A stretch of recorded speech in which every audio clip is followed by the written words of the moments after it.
Have you ever felt like you're working just as hard as you always have, but your money just doesn't go as far? You're not imagining it. For many people, salaries have not kept up with the cost of living, and that's creating a growing gap. Over time, things like housing, groceries, and everyday expenses have increased significantly. But wages? They've grown much more slowly. So even if you're getting raises, it often doesn't feel like progress, because your expenses are rising faster than your income. So why is this happening? Why aren't salaries keeping up? Let's break it down.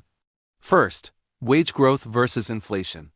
Inflation increases the cost of goods and services over time. But wages don't always rise at the same pace. So even if your salary increases slightly, your purchasing power may actually decrease. Second, the productivity gap. Over the past few decades, workers have become more productive.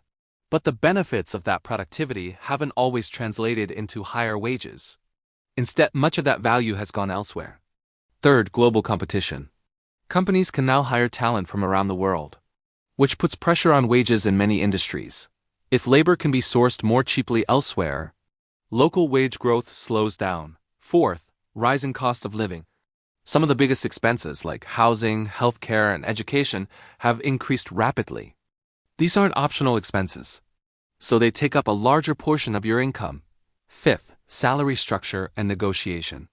Many people don't renegotiate their salary often, and raises are usually incremental. So over time, compensation lags behind the market, and recently this gap has become more noticeable because prices have increased faster than usual. So the difference between income and expenses feels bigger. This leads to a common feeling: working hard, but not getting ahead. It can feel like you're stuck. Even when you're doing everything right, understanding this is important, because it shifts how you think about money. It's not just about earning more. It's about keeping up with the changing economic environment. This is why so many people feel financial pressure today. Not because they're doing something wrong, but because the system has changed. If you want simple explanations like this about money, investing, and the economy, subscribe below.